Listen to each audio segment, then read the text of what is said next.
Season 1, Episode 1, Quantum Froth Dispatches. All right, let's do this.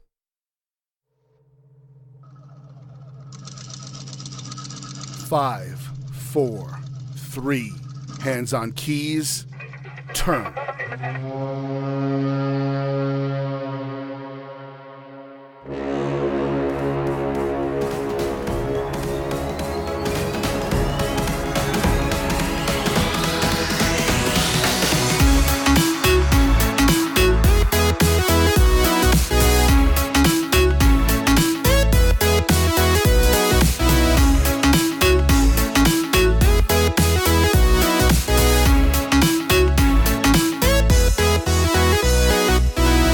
Know, O Prince, that between the years when the oceans drank Atlantis and the gleaming cities, and the years of the rise of the sons of Arius, there was an age undreamed of, when shining kingdoms lay spread across the world like blue mantles beneath the stars.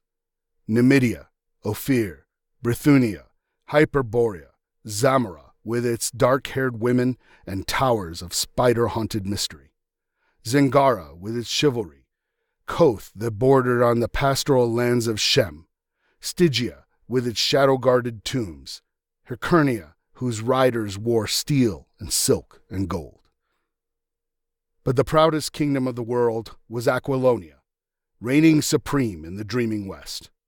Hither came Conan the Cimmerian, black-haired, sullen-eyed, sword in hand, a thief, a reaver, a slayer, with gigantic melancholies and gigantic mirth, to tread the jeweled thrones of the earth under his sandaled feet. That is the way that Robert E. Howard starts his stories about Conan the Barbarian. Now, Conan, I think, is much maligned. The stories are fantastic. A lot of people say that he's the original fantasy hero. I wouldn't go that far. I'd say it's probably a lot further back, King Arthur or something like that. Or even further back, when you're dealing with Utnapishtim or, the stories out of Egypt or Sumer. But certainly as modern fantasy goes, Robert E. Howard is the father of sword and sorcery genre. And that came directly out of Conan. And that quote was from what he attributed to the Numidian Chronicles, which was kind of this like fantasy made up history that a guy is like translating for his prince. And so he's reading these stories of Conan. When Elsbreg de Camp and Lynn Carter took over some of the stories, it became kind of a court recorder or reporter who was recording these stories once Conan had become king by his own hand. And I just want to throw out a caveat here. This is going to be episode 1 of season 1 of QFD. And a quick caveat is that I reserve the right to be completely wrong. So the rule of cool prevails. So here's the thing is that when I start talking about stuff, I may not get all the facts 100% right. I will try to get as many as I can, but keep in mind that a lot of these stories that I'm going to be telling you come from memory. I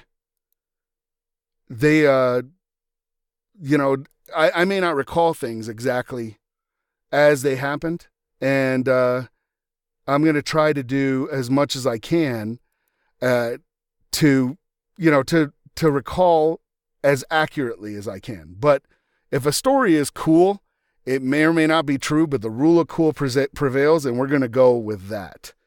So I'm going to start off by asking you a question. The good, the bad, and the ugly. Once upon a time in the West. A few dollars more. A fistful of dollars. You might realize that I'm talking about what's commonly known as the Sergio Leone spaghetti westerns.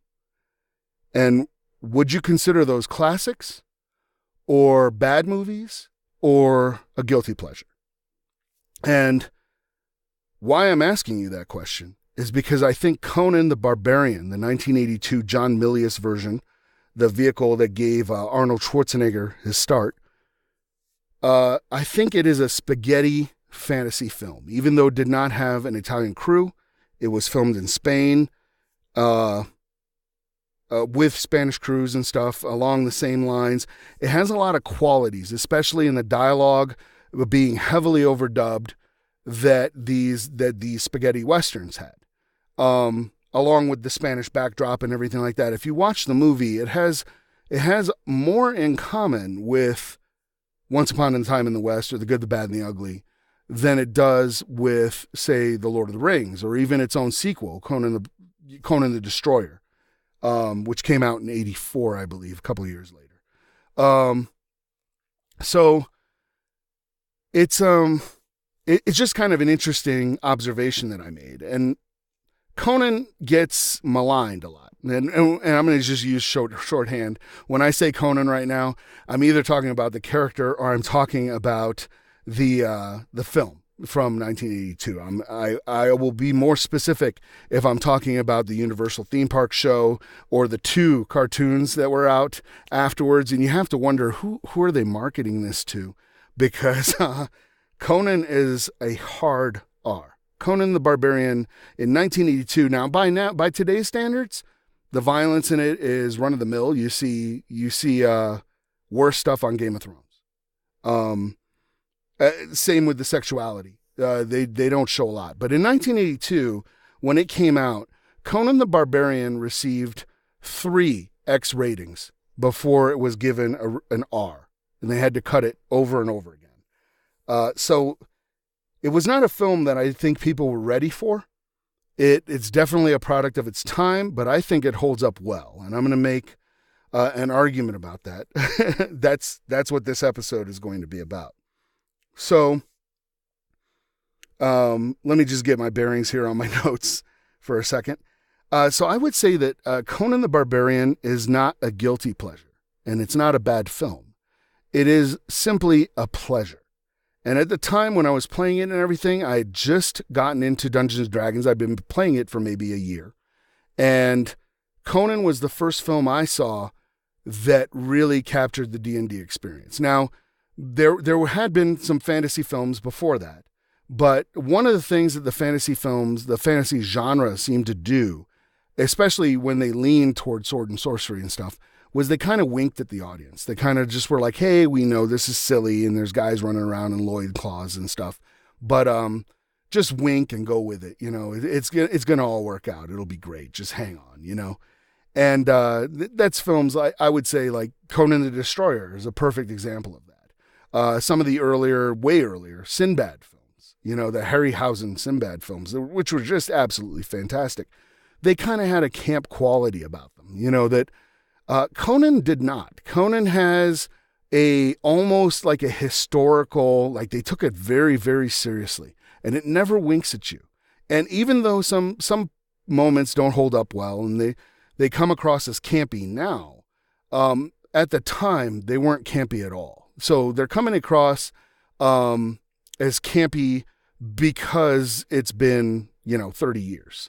Not because the filmmakers intended it to be camp. Whereas like Conan the Destroyer, there are whole sections that are campy that I still love. Although my love for Conan the Destroyer is not on the same level, it is definitely a camp bad film. But there's parts like when Grace Jones is talking to Olivia d'Abo, and Olivia d'Abo says, how do you get a man? And Grace Jones just turns and goes, grab him, take him. It makes me laugh every single time. It cracks me up. So, but this, the Conan the Barbarian, even though it is not really directly based on any of Robert E. Howard's stories, they took elements from a bunch of different things, and we'll talk about those elements when we get to them. In spirit, I think it captured Conan quite well. And for those who don't know, Robert E. Howard was a writer who wrote in multiple different genres. He wrote Westerns, he wrote crime fiction, he wrote fantasy, and he was one of the mythos writers. And when I say a mythos writer, what I mean is there was this circle of writers that all wrote for Weird Tales magazines. And so they were like Edgar Rice Burroughs, who did John Carter and Tarzan, and Clark Ashton Smith, and Robert E. Howard, of course, and the most famous of them all is H.P. Lovecraft. And if you read a lot of Lovecraft, you will run into certain things like the Lizard Men of Valusia and I believe the Book of Avon. Those come from Robert E. Howard's stories because the mythos writers would borrow and crib from each other's stories all the time. And they would just, that was their thing, is they were just like, oh, we'll create this kind of shared world. So Lovecraft would kind of use it as one of these throwaways when he wanted to talk about something really esoteric that people didn't know about. And so he would say, hinted at in the Book of Avon or something like that. And that's pretty impressive. But Howard, unfortunately, suffered from depression. His mother was very, very sick, and he committed suicide. He went.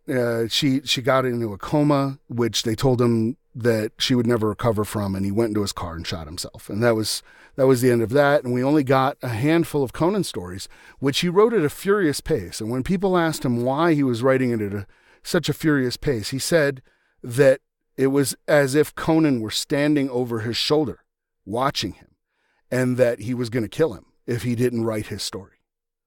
And it's a cool story. It's an anecdote. Who knows if that's what he really believed or not. But it's interesting that a lot of these guys, they kind of perished before their time. So there'd been a bunch of people trying to bring the story of Conan to the big screen. Milius was originally not the director that was going to do it. It was actually Oliver Stone. And if you watch the opening credits of Conan, kind of blew my mind after I saw it after a while. Oliver Stone was the original screenwriter of Conan. And he kind of took elements of Robert E. Howard's stories, and then he in taking a huge liberty from the source material, he set the story in the distant future with kind of mutants and these like mutant clones that would be coming around and everything. And Conan was like this guy after civilization had fallen. And if this sounds a lot like Thundar the Barbarian to you, if you grew up like watching 80s comics or cartoons, Saturday morning cartoons, there's kind of a reason for that. And Conan the Barbarian, we'll get to it later, had a lot of influence on 80s pop culture in general, even though it was this really hard R film. For instance, the Masters of the Universe, He-Man, Skeletor, Evil-Lyn, all that stuff, that came out of Conan the Barbarian. And we'll get into some details in a later episode about that. So they're looking for somebody to play Conan. They're looking around, and they fall on Arnold Schwarzenegger, he had just made Pumping Iron with Lou Ferrigno, which is a documentary about weightlifting to become Mr. Universe. And if you have not seen Pumping Iron, you should check it out. Even though it's a weightlifting movie and you might not be into that and everything, it is actually a really good documentary, and there's sections of it that are absolutely hilarious. And you get to see Arnold and Lou Ferrigno kind of in their prime, and they're really a sight to see. They're unbelievable. So Milius sees Arnold in this, and he's like, that's the guy who's going to play Conan. He's just awesome. So they start courting Schwarzenegger for that, and he had done a couple of other movies. He had done The Long Goodbye, and Stay Hungry, which were kind of, he had minor roles in. He had a starring role, though, in a gem of a movie, which if you've never seen it, you have to seek this out because it must be seen to be believed. And it's called Hercules in New York. And they dubbed over Arnold's voice because they felt that his accent was incomprehensible. And in their defense, like at that time, Arnold's accent was very, very thick. Like he didn't speak English as well as he does now, of course, but a Hercules in New York, there is a scene in it that you absolutely need to check out. It is hilarious every time I see it. He is taking a carriage ride through Central Park, and they are attacked by a bear. And Schwarzenegger has to like kind of wrestle and fight this bear off.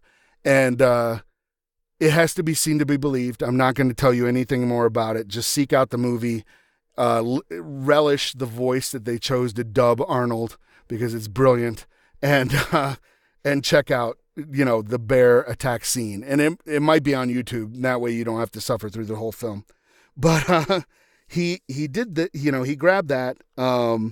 They grab Arnold. They grab Sandal Bergman, who Milius, once he was chosen as director, he had seen her in a dance film, and I don't recall the film at the time, but he commented on her and said, that woman is a Valkyrie. If there ever was a Valkyrie, that woman is her. And what's interesting about that is that Valeria is a very different figure. There is a Valeria in the stories, but she's a kind of a pirate queen, and not kind of a thief like they depict her in the film. But she's a very different character in the stories, where she is a pirate, but in the films, they made her out to be kind of this really expert thief, and she takes over. And actually, in the story, when they meet at the Tower of the Elephant, which substitutes for the Tower of Set in the film, he meets a guy called the Prince of Thieves, who is a man, and they go out. But the Prince of Thieves gets killed in the tower. So I think that's why they were able to take some liberties with that. Oh yeah, there's going to be spoilers, but the film is like 30 years old, and the stories are older than that. So I apologize if I spoil some things for you guys, but I hope that there'll be some value added to it and everything. So, and yeah, you're hearing me turn this. I unfortunately took a lot of my notes in a rather large book, and it is wedged here. I thought it was a good idea at the time. Lesson learned. I will not be doing that for future episodes. So, what I would like to talk about now is how Conan the Barbarian affected me. I mean, unfortunately, I can't really talk about it through the lens of other people. I experienced it myself. So, in 1982, I was a cadet at New York Military Academy in New York, in New Windsor. And we would, I was a boarding student there, so we did not have television. We read a lot of books and played a lot of Dungeons and Dragons. And on a weekend pass, my dad came pick me up. We went to the Newburgh Mall, and we're walking around the mall, and I was heading to Walden Books and gonna pick up some modules and stuff. Try to sucker my dad into buying me more modules than really I deserved. And we're walking past the movie theater, and my dad just stops, and he looks at this poster, and it's Arnold and Sandal Bergman, Conan, and he's holding a sword up over his head in a pose that's somewhat reminiscent of Star Wars. You have to remember, this is a couple years after Star Wars Empire Strikes Back, so that's on everybody's mind. So here is Arnold holding this sword over his head very dramatically, and Sandal Bergman is kind of not really at his feet, but she's kneeling down in front of him. And it was just the way my dad looked at it. He just stopped and he went, "They made a movie out of Conan?" And he was just like, "We have to go see this." Right? So I'm like, "Hey, I'm down. It looks like, there's a big guy with a sword and everything. I'm in, let's go." So we go in and see it, right? And I believe that this is one of the coolest experiences like I remember with my dad, but I believe that my dad probably about 30 minutes into the movie probably knew he had messed up. and I probably shouldn't have seen this film at the age that I was at the time. But it was pretty amazing, right? And so I'm going to try to recreate what that was kind of like.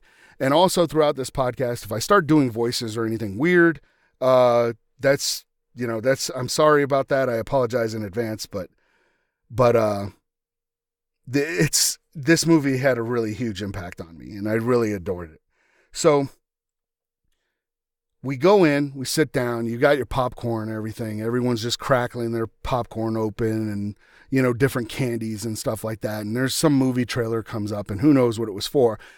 Chances are, because it was 1982, it was a freaking awesome movie, whatever they were the whatever they were showing the trailers for was probably a great movie. But I don't remember what trailers they showed or anything like that. And the theater, goes black, and here we go. Here's the feature and everything like that. And then nothing happens for a moment. And you hear these like isolated drums. And it's just beating. And then on top of these drums are layered on kind of rattles or sticks clacking together. It sounds very odd. And what's happening, and I'm gonna do a deep dive here. I didn't understand it at the time, but what is happening is that Milius was drawing us back to the era of Hyborian age, of Hyperborea, of a period in prehistory, and he was kind of drawing those feelings out, those primal feelings, because we know a couple of things in the Paleolithic happened. The cave paintings that we've seen, that we were able to discover, archaeologists and anthropologists have discovered that those cave paintings are always in the most acoustical resonating, like the most acoustical places in the cave, like the place in the cave with the best acoustics. That's where they find the cave paintings. So it was kind of a multimedia experience. You would go into the cave paintings and there would be like a flickering torch or something that would give the illusion that these cave paintings are moving, and somebody might be playing a reed flute or drums or something while somebody else begins to tell this story of the hunt and what happened and who the spirit animals were and all these things. And it is primal. And like I said in episode 0, we are wired for story. And Milius taps into that and takes us out from the movie trailer, era that, hey, you're sitting in a movie theater and yay, and cramming your face with this popcorn or candy. And all of a sudden these drums come on. There's no image on the screen.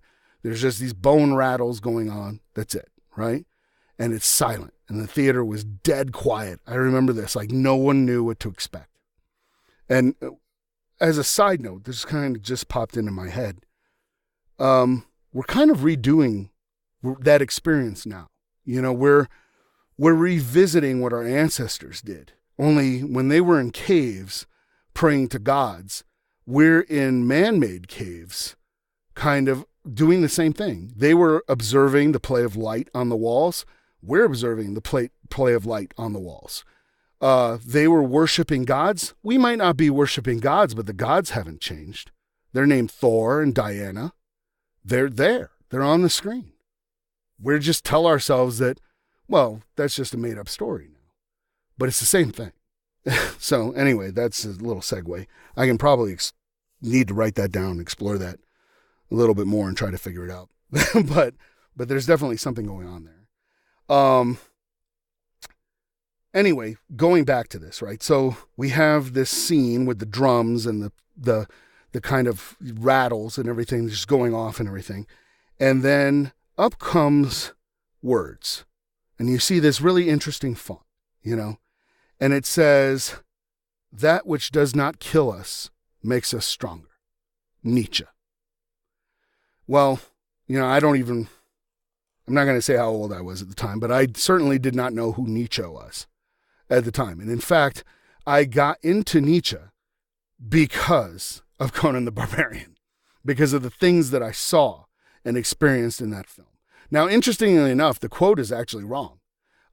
Nietzsche's quote is actually in Life's School of War, "What does not destroy me makes me stronger." But we get that which does not kill us makes us stronger, Nietzsche. That was the first time I'd ever heard that. That was the first time I was exposed to Nietzsche's philosophy.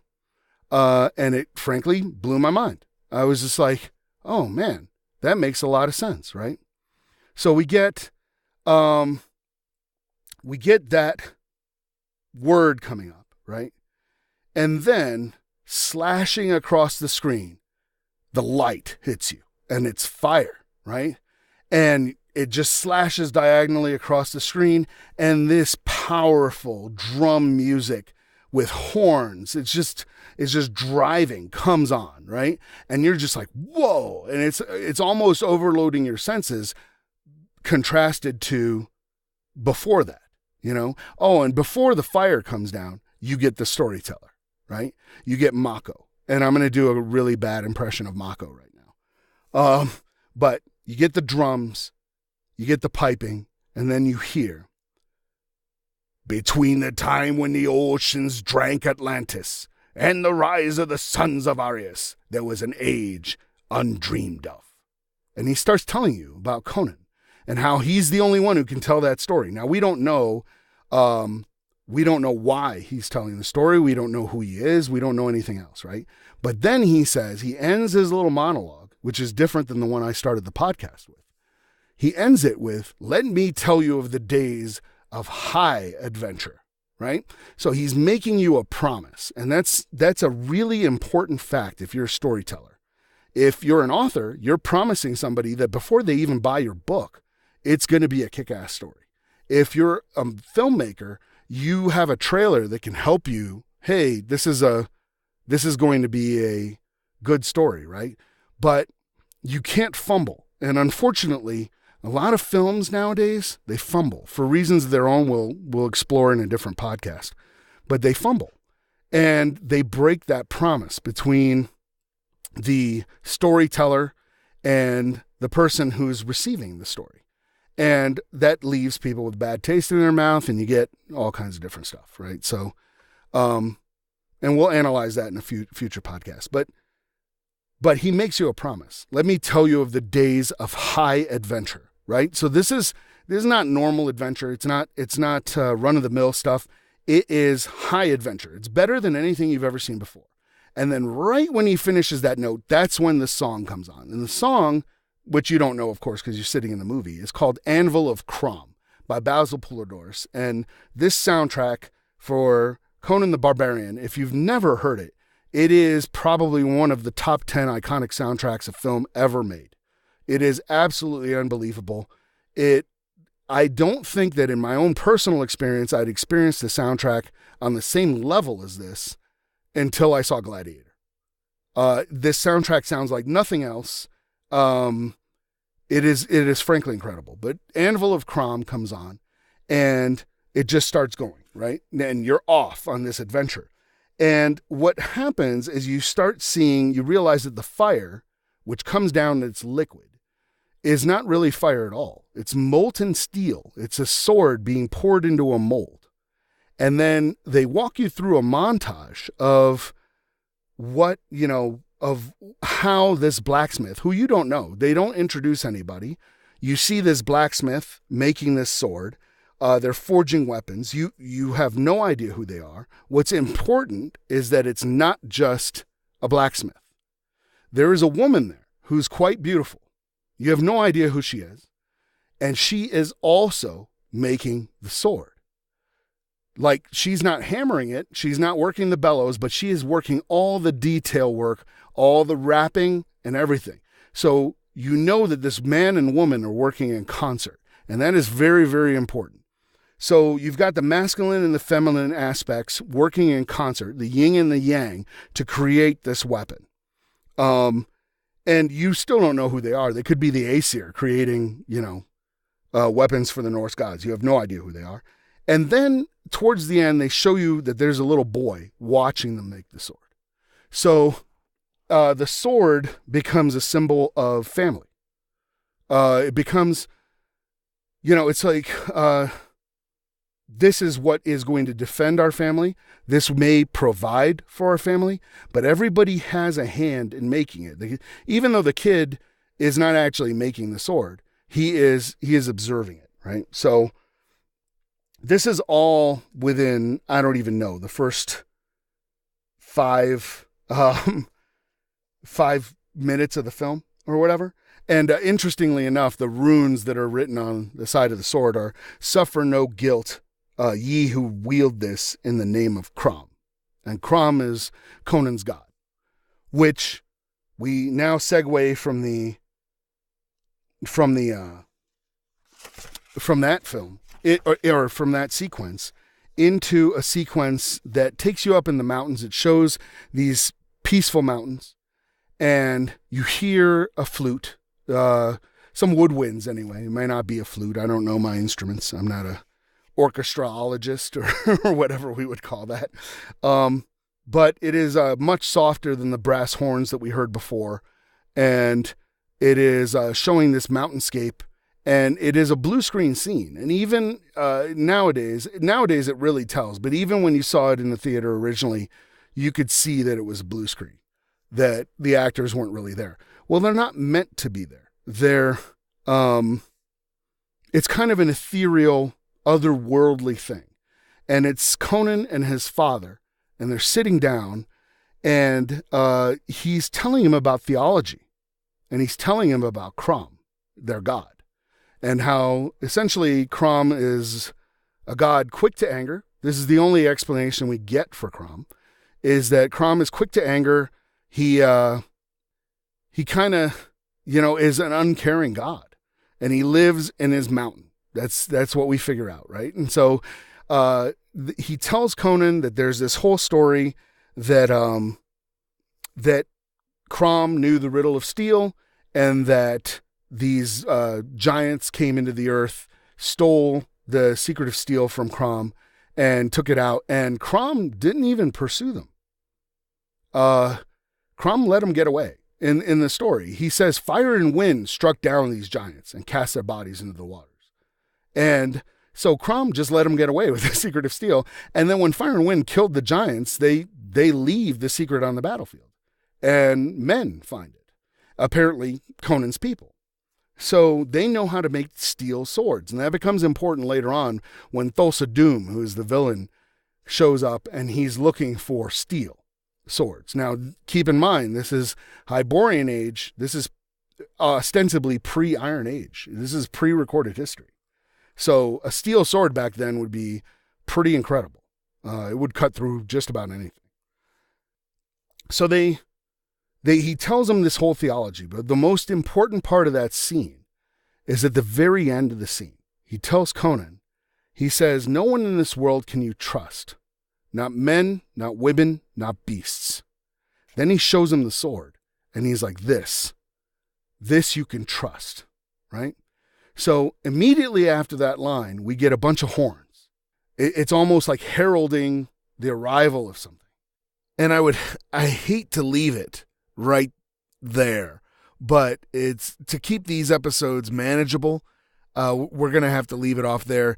And then we'll come back with the attack on Conan's village all the way through the break-in at the Tower of Set the next time. So thank you for listening. This is Mike. Keep it clean and green. Out. You have been listening to Quantum Froth Dispatches by Michael Haspel. Music and other cues are provided by The Fat Rat. The song you're hearing is Monody, featuring Laura Brem. If you would like to support the podcast, please visit www.patreon.com/QFD. Thank you for listening, and we now return you to your mundane reality.